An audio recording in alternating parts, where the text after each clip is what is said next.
ಬೆಂಗಳೂರಿನಲ್ಲಿ ಪ್ರತಿ ಬಾರಿ ಮಳೆ ಬಂದಾಗಲೂ ಕೂಡ ಬೆಂಗಳೂರಿನ ಆಡಳಿತ ವ್ಯವಸ್ಥೆಯ ಮುಖವಾಡ ಹೇಗಿದೆ ಅನ್ನೋದು ಕಳಚ್ತಾ ಇರುತ್ತೆ.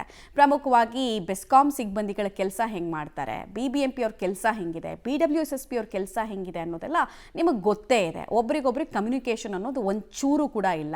ಒಬ್ಬರು ರಸ್ತೆ ಬಗ್ದಿದ್ರೆ ಇನ್ನೊಬ್ರು ರಸ್ತೆ ಮುಚ್ಚೋದಕ್ಕೆ ಬರ್ತಾರೆ, ಇನ್ನೊಬ್ರಿಗೆ ಮಾಹಿತಿನೇ ಕೊಟ್ಟಿರಲ್ಲ. ಸೊ ಅವೈಜ್ಞಾನಿಕವಾಗಿ ಕಾಮಗಾರಿ ಮಾಡೋದ್ರಲ್ಲಿ ಈ ಮೂರೂ ಇಲಾಖೆಯವರು ಎತ್ತಿದ ಕೈ. ಇನ್ನು ಈ ಬೆಸ್ಕಾಂ ಸಿಬ್ಬಂದಿಗಳ ಎಡವಟ್ಟಿಗೆ ಹಲವರ ಪ್ರಾಣ ಪಕ್ಷಿ ಈಗಾಗಲೇ ಹಾರು ಹೋಗಿದೆ. ಆದರೂ ಎಚ್ಚೆತ್ಕೊಂಡಿದೆಯಾ ಬೆಸ್ಕಾಂ ಇಲಾಖೆ ಅನ್ನೋದ್ರ ಬಗ್ಗೆ ನಾವು ರಿಯಾಲಿಟಿ ಚೆಕ್ ಮಾಡಿದ್ದೀವಿ.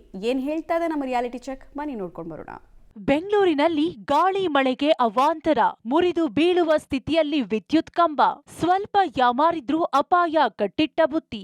ಬೆಂಗಳೂರು ನಗರದಲ್ಲಿ ಏನಾದ್ರೂ ಅವಘಡಗಳು ನಡೆದ್ರೆ ಮಾತ್ರ ಸಂಬಂಧಪಟ್ಟ ಇಲಾಖೆಗಳು ತಲೆಕೆಡಿಸಿಕೊಳ್ಳುತ್ತೆ ಅನ್ನೋದು ಹಲವು ಬಾರಿ ಪ್ರೂವ್ ಆಗಿದೆ.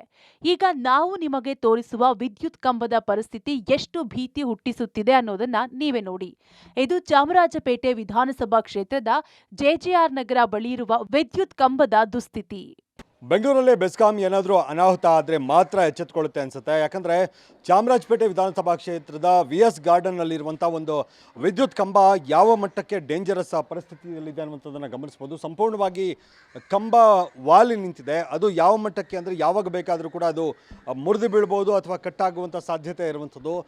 ಅಷ್ಟರ ಮಟ್ಟಿಗೆ ಆ ಕಂಬ ವಾಲಿದೆ. ಆ ವಾಲಿರೋ ಕಂಬಕ್ಕೆ ಸಂಬಂಧಪಟ್ಟಂತೆ ಇಲ್ಲಿನ ಜನ ಕೂಡ ಕಂಪ್ಲೇಂಟ್ ಕೊಟ್ಟಿದ್ದಾರೆ ಬೆಸ್ಕಾಂ ಸಿಬ್ಬಂದಿಗಳಿಗೆ, ಬೆಸ್ಕಾಂ ಕಚೇರಿಗೆ. ಆದರೆ ಯಾವುದೇ ರೀತಿಯಾಗಿ ಇಲ್ಲಿ ಏನು ರಿಪ್ಲೇಸ್ ಮಾಡುವಂಥ ಕೆಲಸವನ್ನು, ಅಂದರೆ ಆ ಕಂಬವನ್ನು ಬೇರೆ ಹಾಕುವಂಥದ್ದು ಅಥವಾ ಈ ವಾಲ್ ಇರುವಂಥದ್ದನ್ನು ಸರಿಪಡಿಸುವಂಥದ್ದು ಯಾವುದೂ ಕೂಡ ಮಾಡಿಲ್ಲ.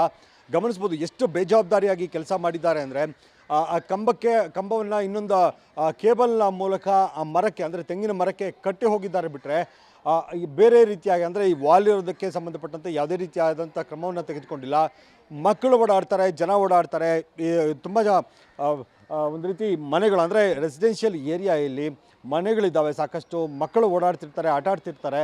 ಆದರೆ ಯಾವುದೇ ರೀತಿಯಾದಂಥ ಸುರಕ್ಷತಾ ವ್ಯವಸ್ಥೆಯನ್ನು ಇಲ್ಲಿ ಬೆಸ್ಕಾಂ ಮಾಡಿಲ್ಲ. ಯಾವ ಮಟ್ಟಕ್ಕೆ ಕೇರ್ಲೆಸ್ ಮಾಡಿದೆ ಅನ್ನುವಂಥದ್ದು ಸ್ಪಷ್ಟವಾಗಿ ಗೊತ್ತಾಗ್ತಾ ಇದೆ. ಈ ಕೇಬಲ್ಗಳು ಕೂಡ ತುಂಬ ವೀಕ್ ಆಗಿದೆ, ಅವು ಕೂಡ ಜೋತಾಡ್ತಿದ್ದಾವೆ. ಅವುಗಳು ಕೂಡ ಯಾವಾಗ ಬೇಕಾದರೂ ಬೀಳ್ಬೋದು ಅಥವಾ ಕೈಗೆಟುಕುವಂಥ ಮಟ್ಟಕ್ಕೆ ಇರುವಂಥದ್ದು. ಇದರಿಂದಾಗಿ ಯಾವಾಗ ಬೇಕಾದರೂ ಕೂಡ ಅನಾಹುತ ಆಗ್ಬೋದು. ಅನಾಹುತಕ್ಕೂ ಮುನ್ನ BBMP ಬೆಸ್ಕಾಂ ಎಚ್ಚೆತ್ತುಕೊಳ್ಳುತ್ತಾ? ಇದಕ್ಕೆ ಯಾರೋ ಬೆಸ್ಕಾಂ ಸಿಬ್ಬಂದಿಗಳು ಅಥವಾ BBMPಯಿಂದಲೋ ಒಂದು ಕೇಬಲ್ ಮೂಲಕ ತೆಂಗಿನ ಮರಕ್ಕೆ ಕಟ್ಟಿದ್ದಾರೆ. ಇದನ್ನ ದುರಸ್ತಿ ಮಾಡುವಂತೆ ಹಲವು ಬಾರಿ ಹೇಳಿದ್ರು ಯಾವ ಸಿಬ್ಬಂದಿಯೂ ಬಂದಿಲ್ಲ. ಈ ಸಮಸ್ಯೆಯನ್ನ ಯಾರಿಗೆ ಹೇಳೋದು ಅನ್ನೋದೇ ಗೊತ್ತಾಗ್ತಿಲ್ಲ ಎನ್ನುತ್ತಿದ್ದಾರೆ ಸ್ಥಳೀಯರು. ವಾಲಿದೆ, ಅದು ಗಾಡಿಗಳು ಬಂದು ಅದು ಬಂದಾಗಿಂದ ಯಾವಾಗ ತಗಲಾಯ್ತ ಏನೋ ಗೊತ್ತಿಲ್ಲ, ಅಲ್ಬಿಟ್ಟಿದೆ. ಏನ್ ಮಾಡೋದು, ಸಮಯ ಯಾರು ಕಿವಿಗೆ ಹಾಕೊಳ್ಳೋದಿಲ್ಲ, ಏನ್ ಹೇಳೋದು. ನೋಡಿದ್ರಲ್ಲ, ಈ ಕಂಬ ನೋಡಿದ ಯಾರೇ ಆದ್ರೂ ಇದು ಯಾವ ಕ್ಷಣದಲ್ಲಾದ್ರೂ ಬೀಳುತ್ತೆ ಅಂತಾರೆ. ಆದ್ರೆ ನಮ್ಮ ಬೆಸ್ಕಾಂ ಹಾಗೂ BBMPಗೆ ಇದು ಕಾಣಲಿಲ್ವಾ? ಅಥವಾ ಕಂಡ್ರು ಏನಾದ್ರೂ ಆಗ್ಲಿ ಅಂತ ಕಾಯ್ತಿದ್ದಾರೋ ಗೊತ್ತಿಲ್ಲ. ಇನ್ನಾದ್ರೂ ಸಂಬಂಧಪಟ್ಟವರು ಈ ಡೇಂಜರಸ್ ಕಂಬವನ್ನ ಬದಲಾಯಿಸಬೇಕಿದೆ. Madesh Anekal, public TV, Bengaluru.